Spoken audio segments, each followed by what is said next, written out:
শোনো, ওই হাসান তখন আসছে। জি, ও আমাকে গতকাল বলেছিল যে আজকে আবার দেখা করতে চায়, কিন্তু মামা আমার কেন কোনো দেখা করতে ইচ্ছা করছে না। তাহলে আমি যাই। আপনি যাবেন? কোনো চিন্তা করো না, আমি আবার আসতেছি।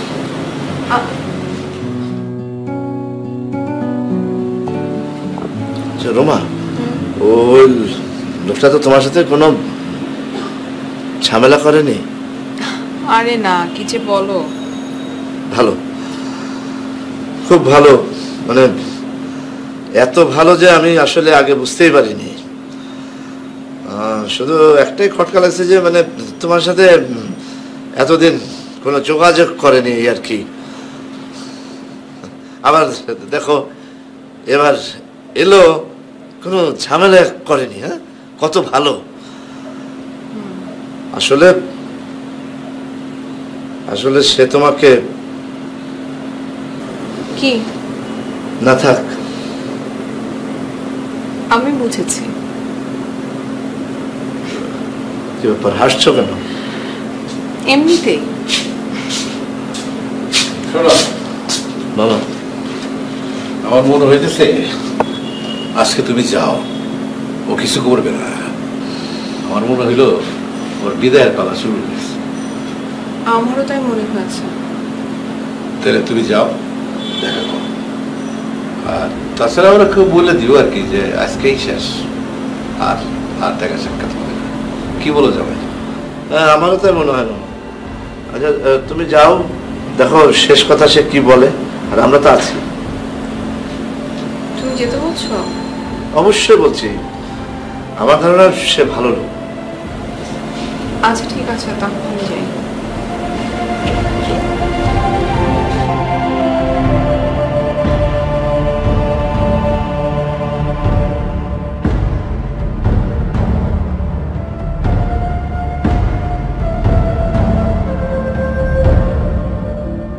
তুমি কেন দাঁড়িয়ে আছো? আমি আসলে আসল কথাটাই বলতে পারি না। মানে আমি আসলে যে কারণে আসছি, মানে এতদিন পর আমি যে জন্য আসছি আর কি। কি সেটা? পল্লব। পল্লব? হ্যাঁ, আমি শুনছি ওকে তুমি সবচাইতে অপছন্দ করো, তাই তোমার কাছে আসে। ওর সাথে তোমার কি সম্পর্ক? বন্ধু বলতে পারো। আমি আসলে আমার জায়গাটা ওরে ছাইরা দিয়ে গেছি।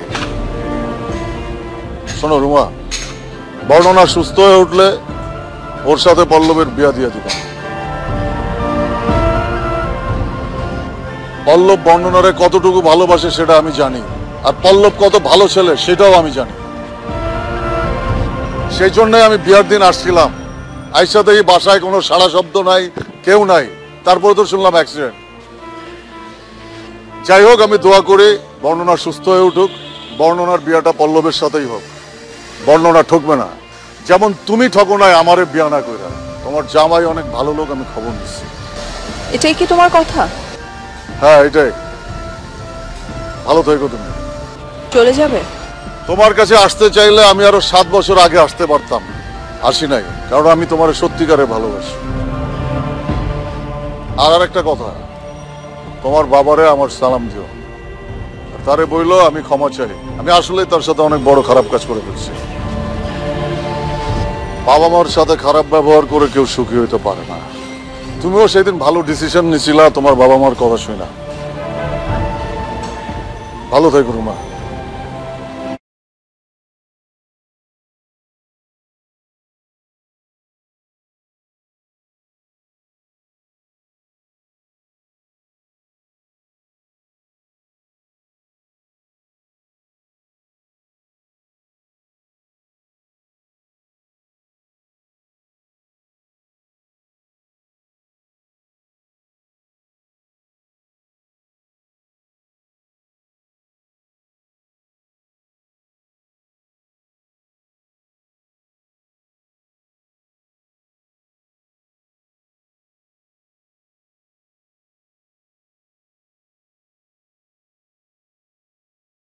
আপনি তো পেশেন্টের ভাই, তাই না?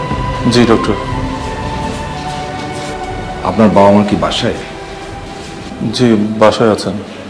ওনাদের একটু আশা লাগতে পারে। তাহলে কি আসতে বলবো? বৃদ্ধ মানুষ। আচ্ছা ঠিক এখনই না, পরে আসতে বলুন। আচ্ছা ডক্টর, খুব সিরিয়াস কিছু? দেখুন, আমাদের পেশেন্ট তো আসলেই খুব সিরিয়াস অবস্থায়। আলাদা করে সিরিয়াস কিনা যদি জানতে চান তাহলে। কি ডাক্তার সাহেব? আপনার বড় ভাই কোথায়? না মানে ডক্টর সাহেব, ভাইয়া গ্রামের বাড়ি গিয়েছে আর কি, মানে টাকা পয়সার ব্যাপার তো, ওটা ম্যানেজ করার জন্য আর কি। টাকা পয়সা তো লাগবেই, আর অপারেশনের সময় অনেক টাকা লাগবে। উনি থাকলে ভালো হতো। আচ্ছা ঠিক আছে। কি হয়েছে কোন না? না, অবস্থা বেশি একটা ভালো না। তাছাড়া বাসায় থেকে টেনশন করার চেয়ে এখানে এসে পাশে থাকা ভালো না? তাহলে কি ডক্টর আমি বাসায় ফোন দিব? আস্তে ধীরে সবাইকে জানান। আচ্ছা, আপনারা অপেক্ষা করেন।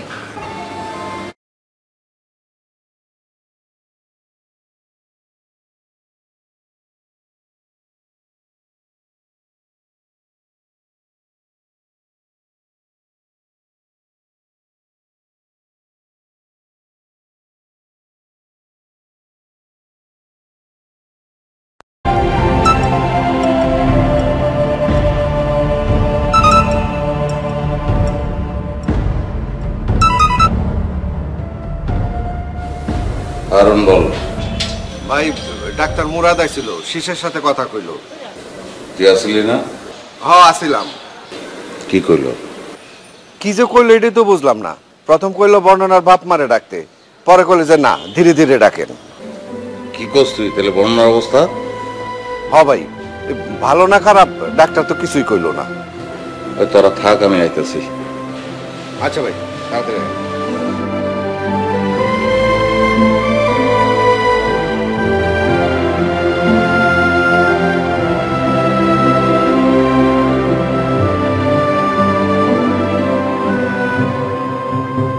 মামা, আমি বলেছিলাম না যে চাকরি করতে পারবো আমি। আমার সাথে হাসানের কথা হয়েছে, ও বলেছে ও আর আসবে না। বাহ, তাহলে তো ভালোই, কিন্তু এসেছিল কেন? সেটা তো না জানলেও হবে। কি যে বলিস না তুই। আহা, বাদ দাও না। রুমা যদি বলতে না চায় তাহলে শোনার দরকারটা কি? সমস্যার যে সমাধান হয়ে গেছে, এইটাই তো বড় কথা। সেটাই, একটা বড় ঝামেলার কাছ থেকে বাঁচলাম। আচ্ছা শ্রাবণ, শোন, আজকে কিন্তু আমি বর্ণনার ওখানে যাব। না না, তোর যাওয়ার কোনো দরকার নেই। বললেই হলো, আমি বলেছি যাব মানে যাব। আচ্ছা ঠিক আছে, কাল যাস। শ্রাবণ, বর্ণনার এমন কেন হলো বলতো? মামা, আমার এত ভালো বোনটার এমন কেন হলো বলেন তো? রোমা, ধৈর্য ধরতে হবে মা। ও বাঁচবে তো? আরে বাঁচবে না কেন? অবশ্যই বাঁচবে। আমি বলি কি, এখানে যদি ভালো চিকিৎসা না হয় তাহলে দেশের বাইরে নিয়ে যায় আমরা বর্ণনাকে। টাকা কিন্তু কোনো সমস্যা না, জাহিদের অনেক জমানো টাকা আছে, ও সব টাকা দিয়ে দিবে। ওর মন অনেক বড় মামা, তুই তো জানিস শ্রাবণ। দেখ, ও মুভ করতে পারলে তুই নিয়েই যেতাম, কিন্তু ও তো এখনো কোমায় আছে। মানে কি, মানে এত খারাপ অবস্থা যে মুভও করা যাবে না? শ্রাবণ, বর্ণনা যদি কিছু হয়ে যায় আমরা বাঁচবো কি করে?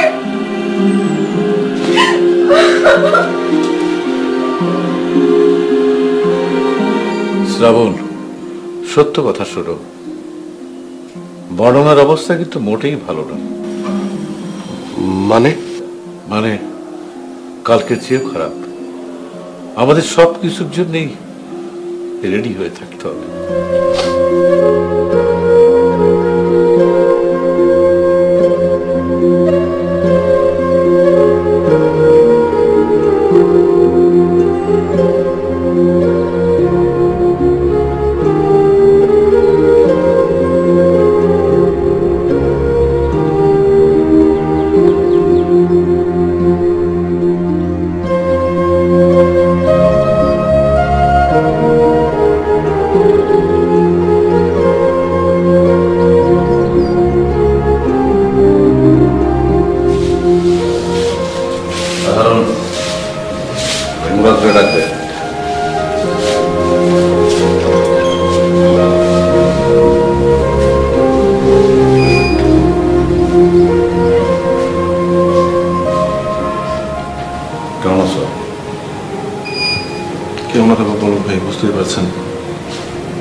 হ্যাঁ সেটাই,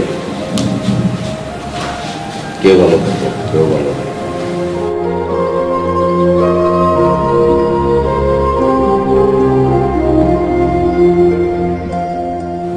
ভাই আমার বোনটা বাজো তো ভাই। আরে ধরো কি কত আসি না আমরা, আল্লাহ ভরসা, আমরা থাকতে কিচ্ছু হবে না, চিন্তা করবো না।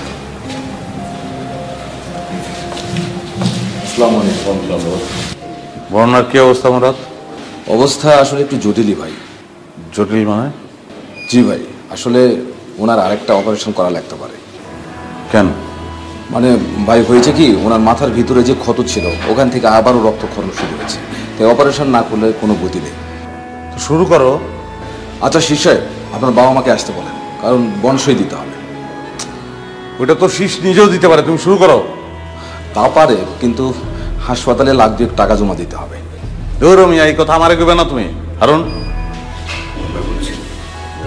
আরে পল্লব ভাই আপনি এত টাকা। অসুবিধা কি? আমার অধিকার নাই, আমি দিতে পারি না? না না পল্লব ভাই সেটা বলছি না, মানে টাকা তো অনেক। আপনি মোরার টাকা জমা হয়ে গেছে, তুমি কাজ শুরু করো, সময় নেই। শীষ বনসই দিব, লাগলে আমারটাও না। শীষ সাহেব, আপনি তাহলে আমার সাথে আসেন। আমি আসি? না না, আপনার আসার দরকার নেই ভাই। তুমি বাসায় ফোন করো, ফোন করে জানাও যে সময় নাই দেখে তুমি বনসই দিছো। যাও। ঠিক আছে।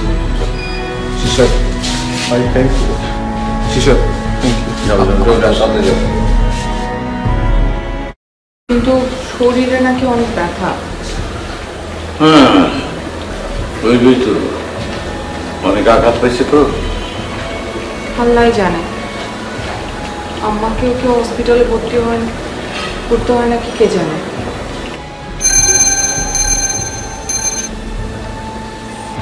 হ্যালো আপু, তুমি কোথায়? বাসায়। কেন রে? আচ্ছা বাবা মা সবাই কি বাসায়? হ্যাঁ বাসায় তো। কেন, কি হয়েছে বলতো? আপু তোমাদের মনে হয় সবারই হসপিটালে আসতে হবে একটু।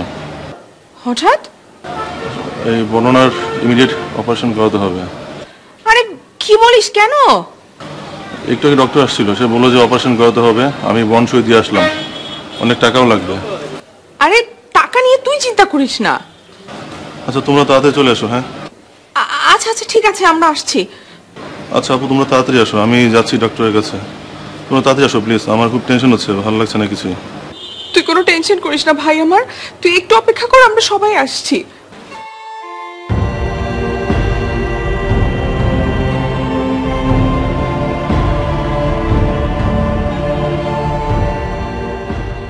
কে? শীষ। কি করলো? মামা বর্ণনা নাকি এখনই একটা অপারেশন করতে হবে। হ্যাঁ তাই নাকি? তাহলে তোমরা এখন যাও, আমি একটা কাজ সেরে আসছি। যাবো তো মামা, কিন্তু বাবা মা, বিশেষ করে মার শরীরের যে অবস্থা। অবস্থা তো খারাপই, কিন্তু যাইতে তো হইবই, লুকোচুরি করা যাবে না। তাহলে আপনি না হয় বাবা মাকে আগে বুঝিয়ে বলেন, তারপরে যান। না না আমি বলতেছি। ভয় পাচ্ছি মামা, অপারেশনের কথা শুনে না জানি কি করে। হ্যাঁ তুমি কোনো চিন্তা করো না, চলো আমার সাথে। আচ্ছা জামাই বাইরে গেল তো, মনে হয় হসপিটালের দিকে গেছে। ঠিক আছে, আসো।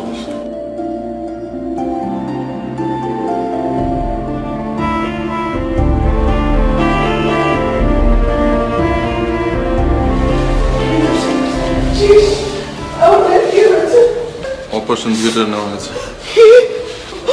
আমার মেয়ে বাঁচবে তো? বাঁচাবো না আল্লাহর হাতে, তুমি আল্লাহর কাছে দোয়া করো। আল্লাহ, আমার কলিজার টুকরাকে নিয়ে না। আসলে ঠিক কি হয়েছিল শীষ? ওর মস্তিষ্কে নাকি আবার রক্তক্ষরণ হচ্ছে। ডক্টর বললো যে ইমার্জেন্সি অপারেশন করতে হবে, 2 লাখ টাকাও লাগবে। তো অপারেশন শুরু হয়নি এখনো? হয়েছে বাবা, শুরু হয়েছে। 2 লাখ টাকা পল্লব ভাই দিয়ে গেছে। এত টাকা? শুধু টাকা না মা, পল্লব ভাই 20 ব্যাগ রক্ত ম্যানেজ করে দিয়ে গেছে।